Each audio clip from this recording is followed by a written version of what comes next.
All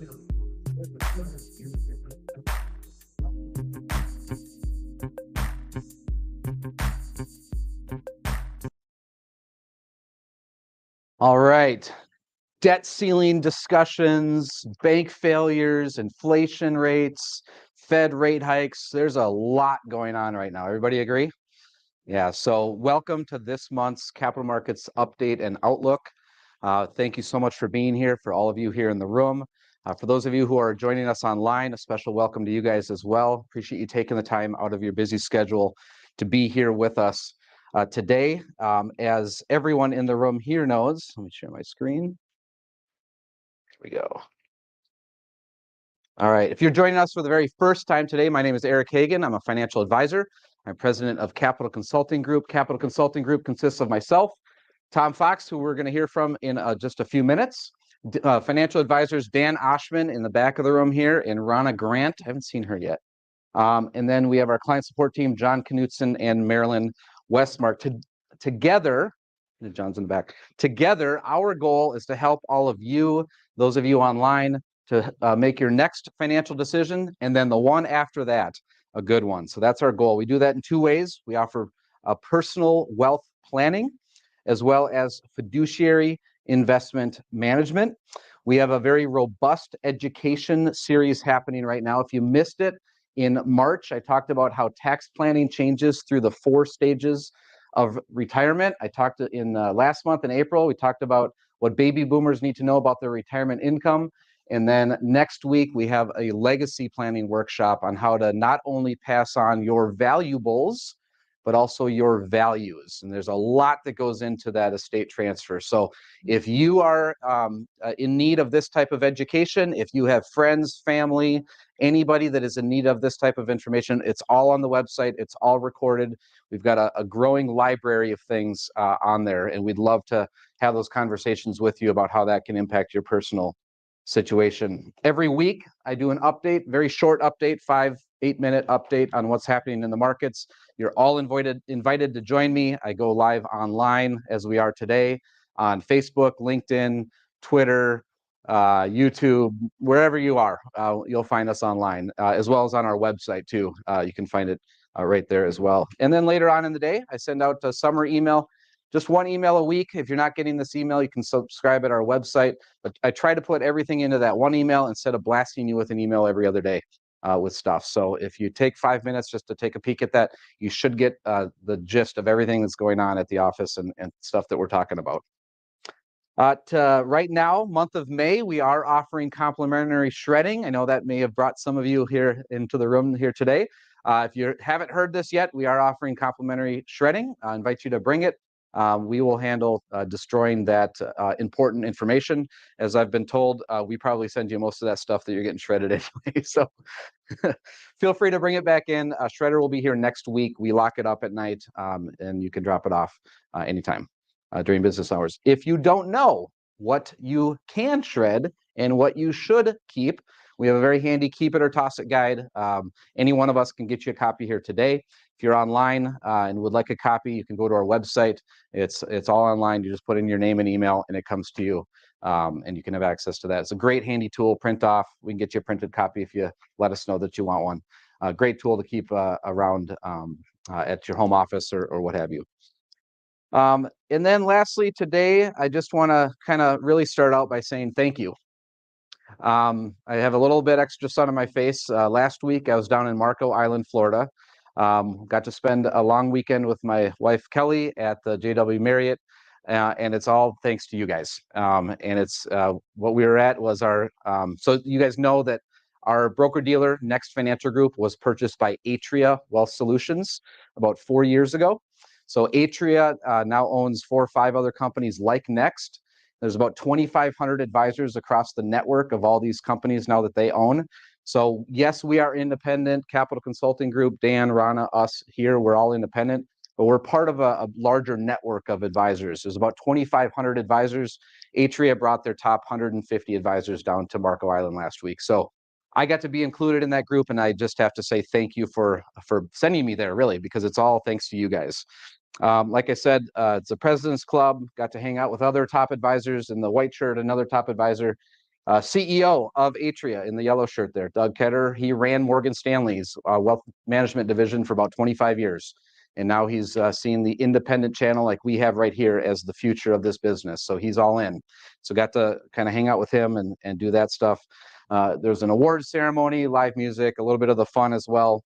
And then also Kelly and I went on an airboat ride, so that was a little bit of fun. And then in the middle there, orange shirt. Hopefully most all of you in the room recognize that face. Jeff and Sandy Thole live down there. Got to spend dinner with them, and they pass on a hello to all of you. So had just a wonderful weekend. So I just wanted to take a second to say thank you for the trust that you put in all of us here at CCG. We really sincerely appreciate it, and I wouldn't be able to do things like this, where we spent a weekend learning cutting edge ways that we can develop better ways to serve all of you. And so I, again, just say thank you so much for that opportunity. All right, with that, I'm going to turn it over to Tom Fox, our Chief Investment Officer. He's going to come up. We're going to talk about the outlook for 2023. He's going to cover a very balanced view of what's going on. It's one of the best parts of his message is a lot of times online, on TV, we hear all the negative.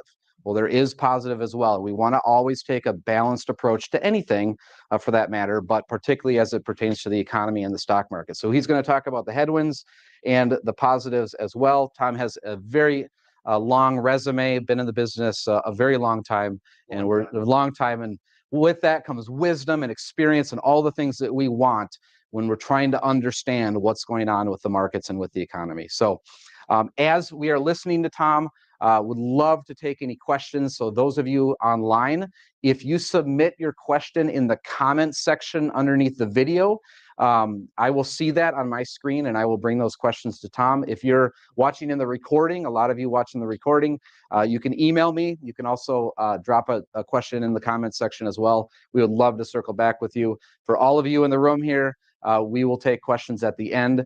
So we can kind of stay on schedule, but would love to field any questions that you guys have about anything that Tom talks about or otherwise as it relates to the economy and the stock market. So with that, Tom Fox, thank you so much for being here. Yeah.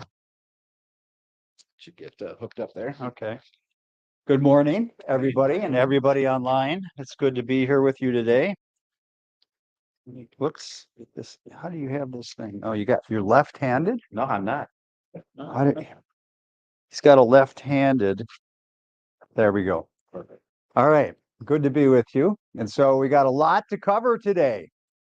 A lot of things are happening. How many are excited about the debt ceiling? Thank God for politicians. Very happy with our politicians. They're going to bring it right down to the end. So what's been our theme? Our theme for 23 has been Wag the Dog. How many remember Wag the Dog? How many don't remember Wag the Dog? How many wouldn't raise your hand no matter what I said?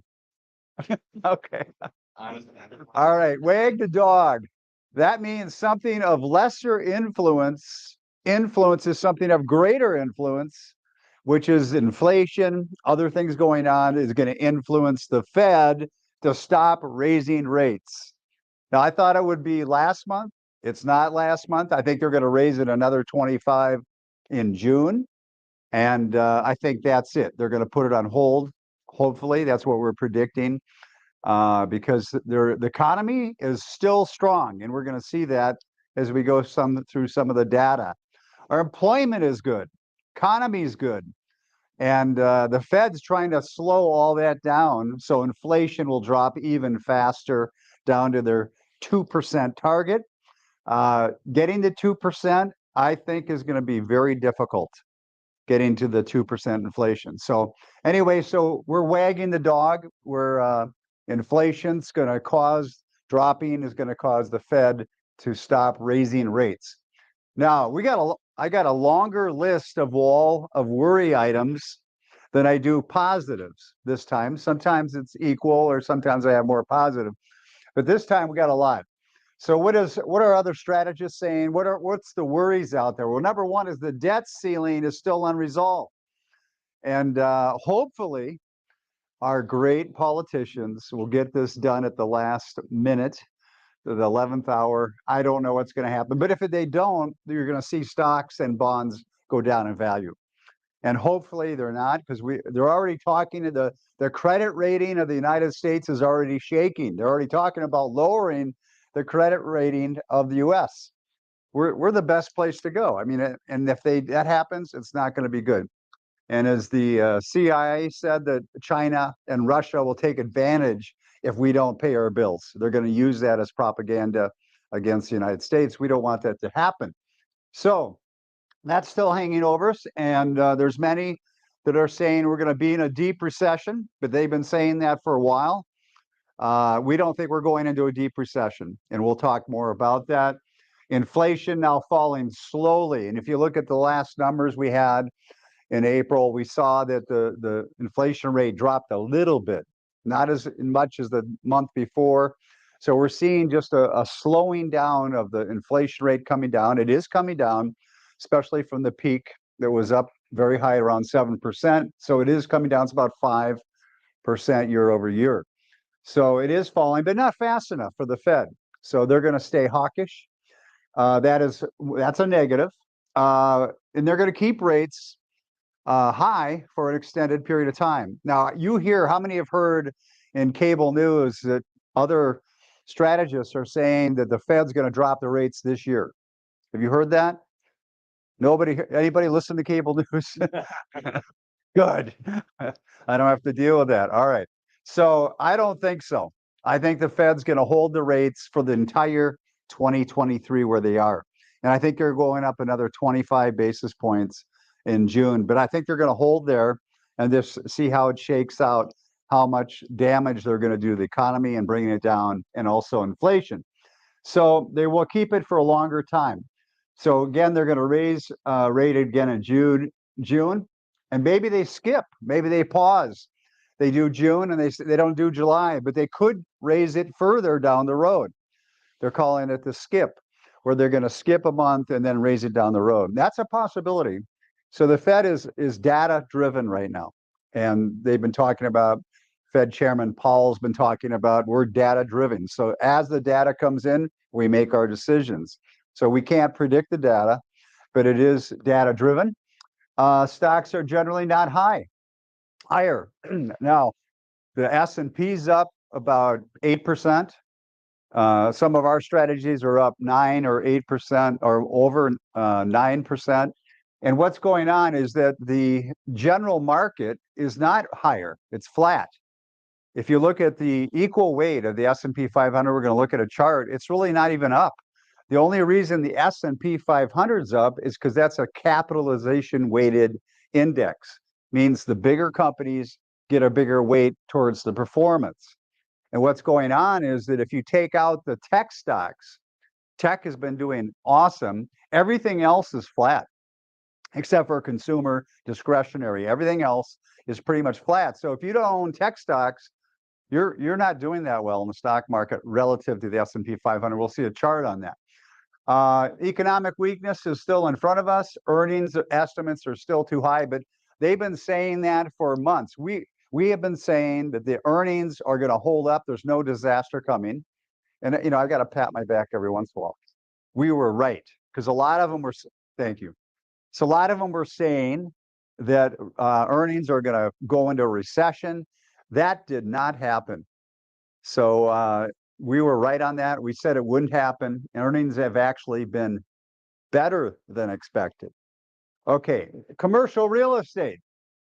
That's a looming problem, because there's a lot of commercial real estate that are maybe 60, 70% full, or leased.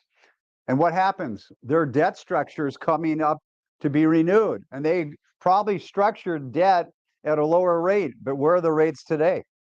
Mortgages just hit 7%. So we'll see, will they be able to afford the debt service on their properties that aren't even full? So that's a looming thing. And the work at home is still there. It's improved a little bit, but it hasn't returned to pre-pandemic levels. So people are still working a lot at home, even though a lot of employers would like them to come in, but they don't want to come in because they're used to be able to let the dog out, keep their babies at home or whatever. So a lot of people are still working at home. I like the idea. I have an office at home and I have an office at another place also. So I've got two offices, but I like my office at home. You know why? Because I don't have to wear pants. I I can go down in my pajamas. All right. So, all right, commercial real estate is an issue. That could be another shoe to drop, like the banking issue. I don't think, I think the banking issue is going to be okay. I think we may have one or two more banks that go down, but they come in right away. The Fed comes in and takes care of that. So I don't think that's a problem. It's not listed here. We could put it up there. And then there's a credit crunch coming. To a lot of companies that need money, they're going to go in there, and what's going to happen? A lot of these smaller banks are going to have tighter credit restrictions. What does that mean? They can't get the money they need, or they have to pay an exorbitant price, and their profits are down. So a lot of companies are going to be looking for money. They're going to go to their smaller bank, which they had the good relationship, but their portfolios are underwater. Why? How many know what happened to the banking and the banking credit? Not the big banks, not JP Morgan or Wells Fargo, but the smaller banks. How many know what happened there? Anybody? Not watching cable news. Okay. No, what happened is that they several years ago, they went out and bought long-term bonds, long-term treasuries. And what's happened? The Fed's been raising rates. And when you raise rates, especially in longer term bonds, the principal goes down. So the value of the portfolio goes down. So many of the portfolios of these smaller banks are underwater. And it's fine if you hold it to maturity, which is way off. But if you get a lot of people leaving your bank, you got to come up with capital. And what happens? You sell at a loss. And that's what happened to the Silicon Valley Bank and the other one, two banks where they couldn't pay off their depositors that were leaving. So that's still a problem. Now, if the Fed continues to raise rates, what's going to happen? The portfolios are going to go down further in value. And that could cause another issue. So there could be another shoe to drop in banking, and also the painful and restrictive ability for companies to get money, because they don't want to lend out money anymore on a higher risk situation for a company. So that's going to create an issue with stocks. And overall, there's deep skepticism. Many are thinking we're going to go back to the October lows or even further down. We don't think so. And we'll talk about why. So how many are excited about all these negative things? All right, let's go to some positives. Now, my list is smaller. Well, here are some. All right, April CPI data shows still a disinflationary trend. It's still intact, but slowing. So the inflation rate still is coming down, but not as fast as it did several months ago. We hope that picks up again. Fed is running out of reasons to raise rates. We'll pause in June. That's what we believe will take place. That's very positive. Stocks and bonds rally after the Fed pauses. That's very positive for bonds. I'll show you a chart on that.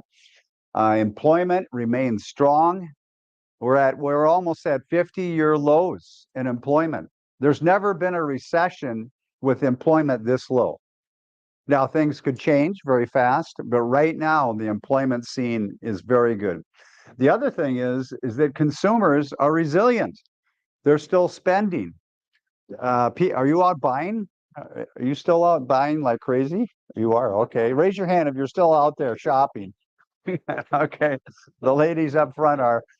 So you want my credit card too? Yeah. Okay. So anyway, that's happening, and consumers, there was a great first quarter. A lot of consumers were buying, and that's good, obviously, for the economy. We'll talk more about that. So households are in good financial shape. We have low debt service. If you look historically at how much people owe, it's much less than it was years ago. So overall, the general consumer doesn't have a lot of debt. And we'll look at a chart on that, which is really helpful because that's what causes issues, right? When there's a lot of debt, like we had in 2007 and 8, there was a lot of debt. During the tech bubble, there's a lot of debt. So what happens is we're very low on the debt service for consumers. corporate profit margins, their profitability, their earnings, and their revenues all beat expectation, came in much higher than what most analysts were saying. We weren't in that camp. We were saying it was going to be okay, and it was. So that's a positive. So you have strong economy, strong employment, strong households, and great corporate profits. That's good for the stock market. So strong beginning in the S&P 500 after a down year. Historically, when you have a big negative year like we had in 22, and you do have a strong January, that typically bodes well for the rest of the year. And we're seeing that because the stock market's up already 7-8%, and that's not a bad return, right? In just 4 or 5 months. So that's a really good return. You annualize that. I'm not going to annualize that because we think there will be 2 steps. We'll talk about that, but 2 steps forward, 1 step back. We're going to have steps back. All right. So let's look at stock profits, earnings, and revenues and profit margins. So this is a chart on the S&P 500, the first quarter, but you can see that it went up, and this is the average. So we've been above average in profit margins, and look, it happened. In the first quarter, it went back up again, well above the average historically. So companies are making money. They're profitable. That is a good thing for the stock market. Now, this is earnings surprise. Remember, this was supposed to be a disaster. But look at 77% of the companies out there in the S&P 500 beat their expectation that the analysts put on them. And they did it by 6.6%. Those are high numbers. So companies not only had good profit margins, but they had great earnings on a relative basis. Now, you can see technology did really well. Now, this is the earnings surprise. But look at technology, 86%. Consumer Back to earnings. Oh, yeah, we're okay. Yeah. 83, technology, 74, 83, 87. So a lot of high numbers there. And the aggregate was 77%. That is a good, strong number for earnings. Remember, many people, if you're watching cable news, said we're going into earnings recession. We did not do that. In fact, it went the other way. So sales or revenue, that's the top line. That also 76% beating the estimates by 2.6%. Those are good numbers. So the top line and the bottom line both did better than expected, and there is no earnings or revenue recession. Okay, ooh, look at that chart. That's a big chart. Okay, this is the IVV. The blue line is the S&P 500 capitalized weighting. That means the bigger companies have the highest impact on the performance, like big Apple, Microsoft. They have huge impact on the market. But if you equal weight the S&P 500, nobody gets a higher weighting. We're all equal. That's the red line. That's down 0.9%. Look what happened in March. About March 7th, the equal weight went screaming down, and then in the tech stocks and consumer discretion shot up because they have big weightings in the S&P 500 cap weighted. So what's this say? It's hard to beat the market unless you own tech stocks. That's really the only game in town is technology stocks. How many know what happened in Nvidia yesterday? They're the ones building chips for AI, which AI is going to change everything. It's going to make companies more profitable, but there's going to be layoffs because they don't need as many people because they can have artificial intelligence run a lot of the things people are running today. And there's been a huge leap in the ability of AI that just took place. And now all the companies are trying to get in on it. Everything is going to make life easier. It's scary because what happens if AI takes over and destroys humanity? That's always the fear, that it will start running and repeating and all of a sudden gets loose and we all are dead. Isn't that exciting? I don't think that's going to happen. Elon Musk says he's going to make sure that doesn't happen. And Elon Musk is a pretty smart guy. All right, but you can see going back, this was without dividends, but it's about 8 with dividends and about 1% with dividends. But you can see that if you just own an equal weight portfolio, it's tough to beat the market. Now we have technology in our portfolios. The wide moat is specifically, we have a heavy dose of technology, so we did better than the market, than the S&P 500, which was very difficult to beat this year so far. All right, inflation and bond yields. Here's inflation is slowing easier. You can see it dropping pretty big here from its peak in June, and it dropped just a little bit this last quarter or last month. And I'm hoping that that picks up, that the deflationary trend continues and actually picks up. Remember the Fed, now it's at 5%. The Fed wants what? 2. So we got a ways to go to their goal and target. Again, I think it's going to be difficult to get to 2. Maybe they'll say, okay, 3 is good enough. I don't know. But what does that mean? They're going to remain hawkish for a while. This whole year, we're not expecting any interest rate drops from the Fed. So what does that mean? Rates are going to be high. Mortgage rates are going to still be high for the rest of this year. Okay, now this is interesting. This shows when we had high inflation and then it dropped off. When it finally dropped off, you can see the line.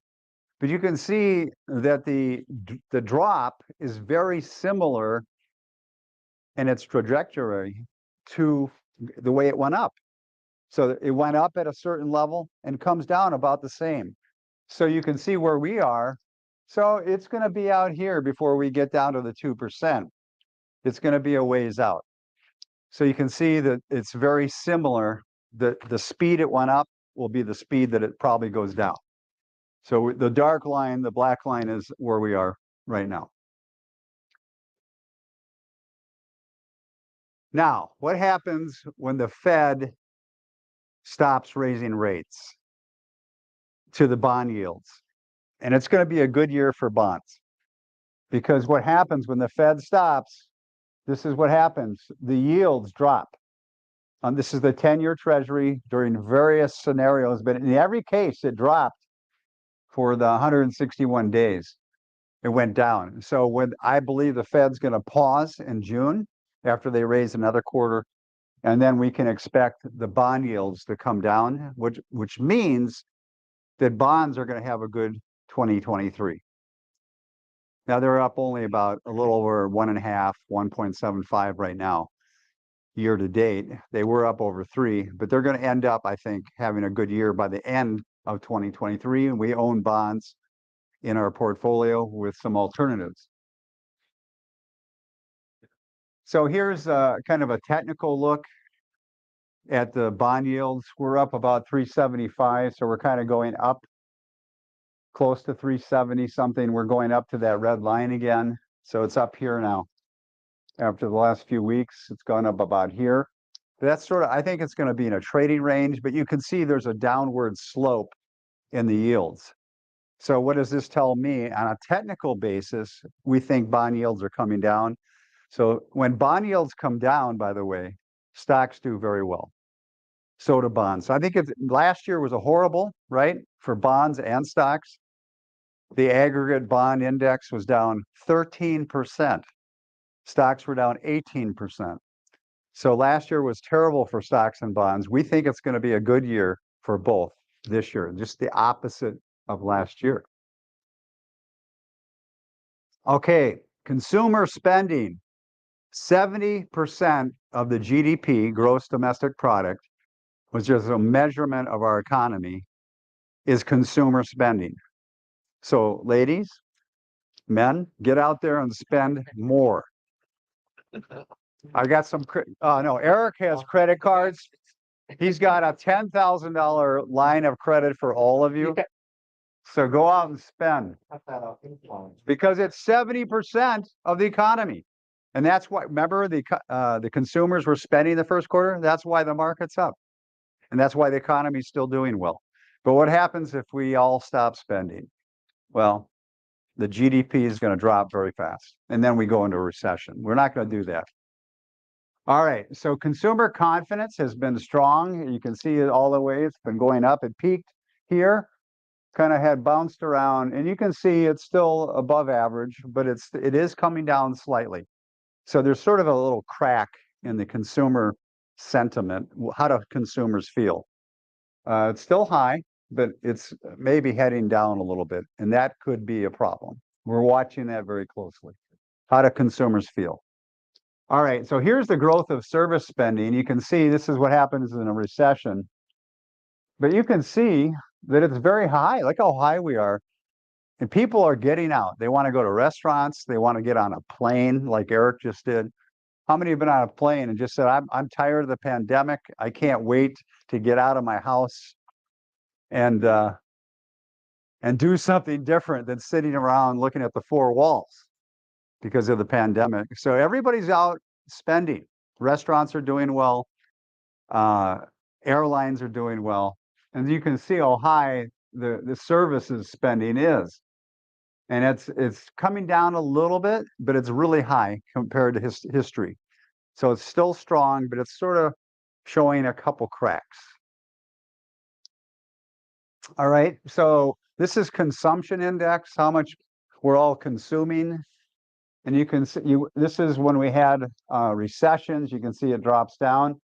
But look at here, this is during the pandemic recession, which was very fast, very short-lived. But you can see it's up you see the bump at the end there, it went up again. That's a healthy consumption.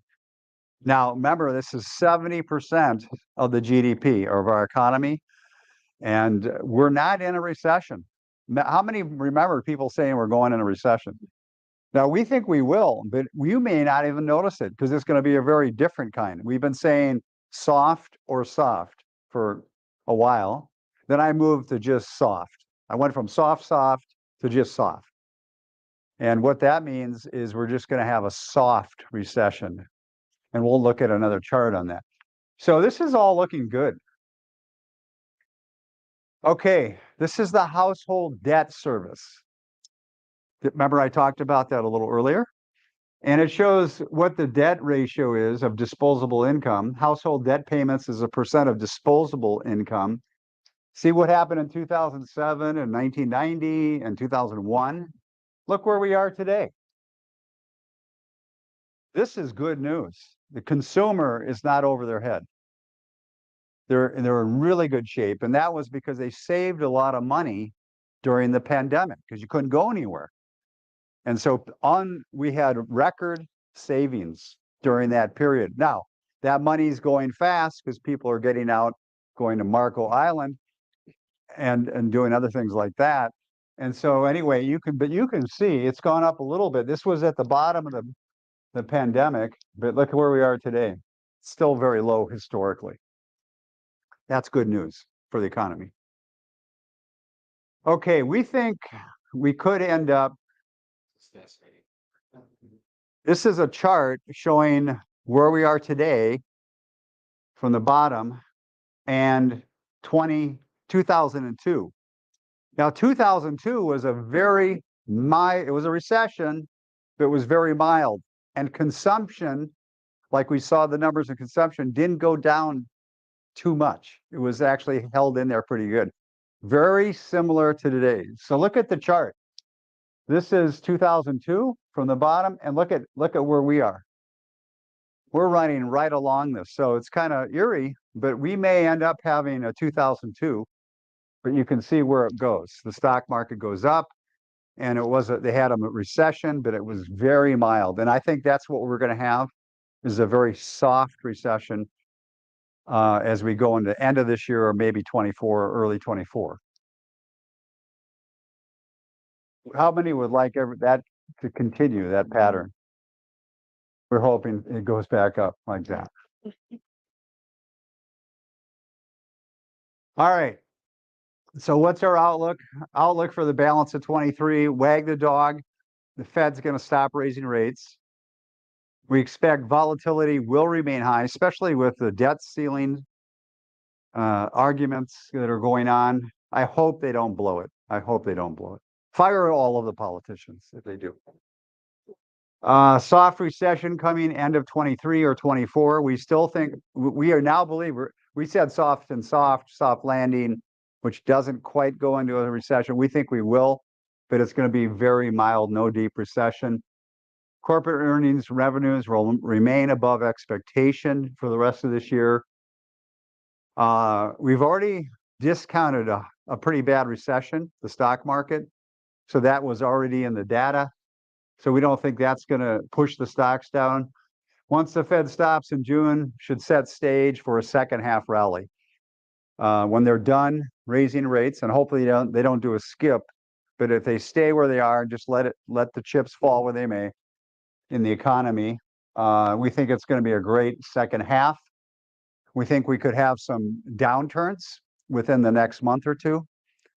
And remember, 2 steps forward, 1 step back. It's not going to be a smooth run. It's going to be very bumpy. It's going to be when the Fed pauses, be a very good year for bonds. And there's lots of cash on the sidelines because hedge funds, many institutional investors are very negative. They have been for a while, and the market, they're missing the market because the market's up, what, 17% from the bottom in October? That's a pretty good run. And there's a lot of people that have cash that haven't reinvested yet. What happens if they see, hey, this is not going to get bad, and they start putting their money to work? More stocks are going to be purchased, which means stock prices are going to go up. And so there's a lot to bolster the second half if it continues to not be bad news. Markets remain volatile, but stay above October lows. Expect 2 steps forward, 1 step back. In near term, there's very little incoming macro information, data coming that would move the market one way or the other. So we think we're going to be in a trading range for the next month or two. But then we think the second half, we're going to start seeing it to rally again. So we're going to be stuck in a trading range right now. But our forecast is still where we were last time, is 4,600 for the S&P 500. And we're about 4,150 or 30, whatever it is right now. So we think there's still more upside this year for the stock market, and we think it's going to be good. But it's going to be bumpy. Okay, but this is what we're going to look at next. We think this is very important. Thank you. There's one more slide.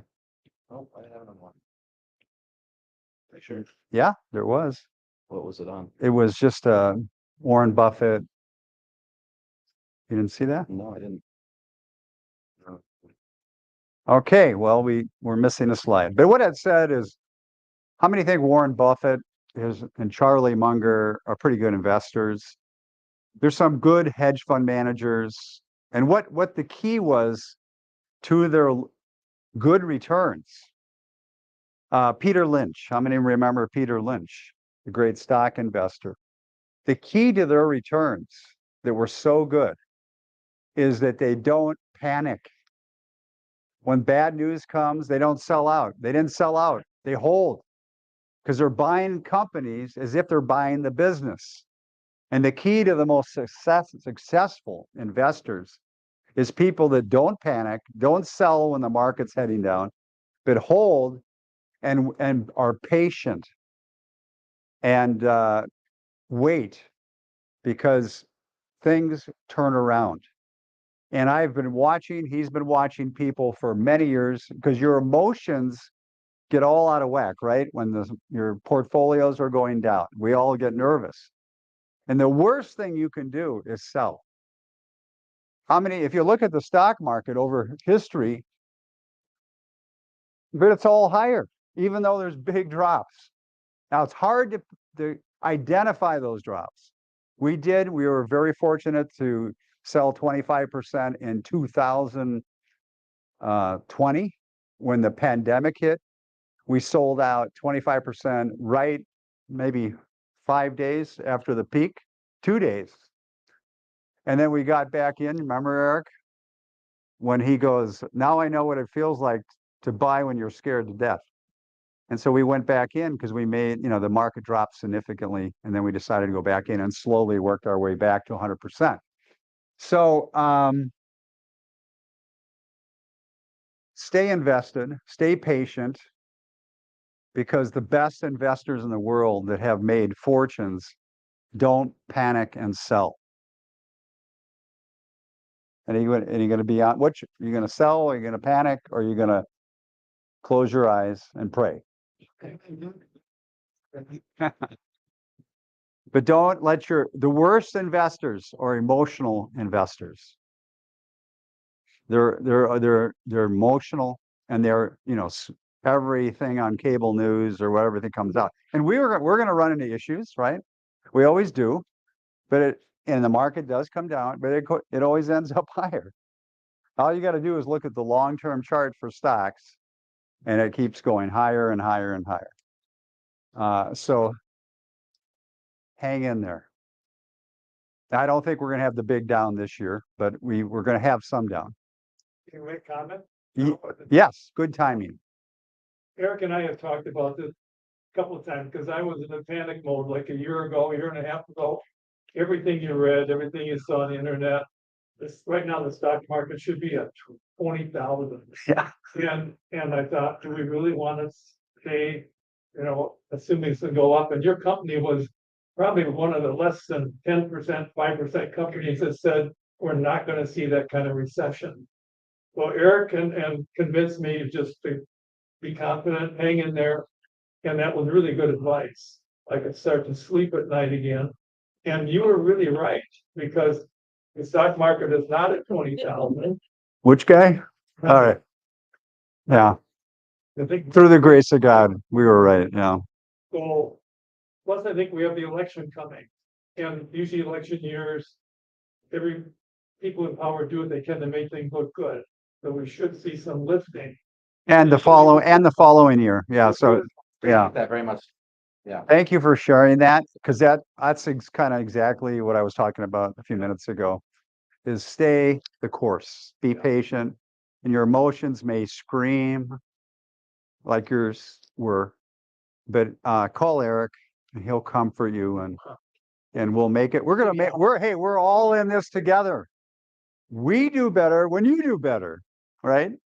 So we want to just hang in there.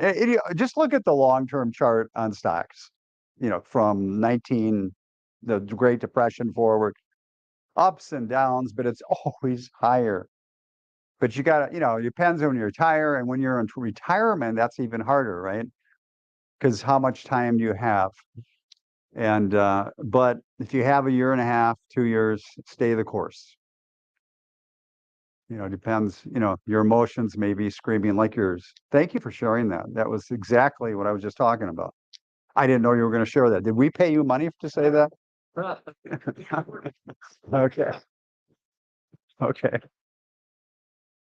I appreciate it. Any questions about Tom's presentation, or the positives and negatives, the outlook, stuff you hear on TV, radio, etc.? If you're online watching and you have any questions, I am watching the comments section. So if you have any questions online, just post your question right in the comments section.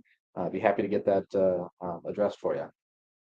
Hey, Tom, I just have one question. You talked about unemployment being so low. Is the labor participation rate still pretty low or not? Yeah, it is. It's still got room to go. Okay. So it's still there. Yeah, it's changed a little bit. Okay. But it's not a big change. Yeah. No. Okay. So, in a nutshell, what you're saying is basically we have a year and a half yet before we really see the market turn around and we could start making money again. Well, actually, the market's up pretty good this year, right? I mean, it's 7% is not bad. Now, I don't know. It depends if you're in bonds and if you're stocks. But bonds are kind of flat, only up a little bit. So it depends on your ratio that you're investing, how much stocks, how much bonds, or the fixed alt. So it depends how much you are. So the more stocks you're more weighted to stocks, the better you've done. If you're weighted to bonds, then you haven't done as well as the markets. And you're kind of where the equal weight is, kind of flat. I don't know where you're at, but what portfolio you're in. But I think we're going to have a rally in the second half of this year.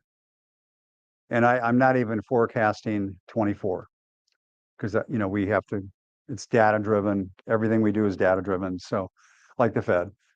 And I think we're going to have another rally into the end because going to from 4150 to 4600, that's a pretty good run.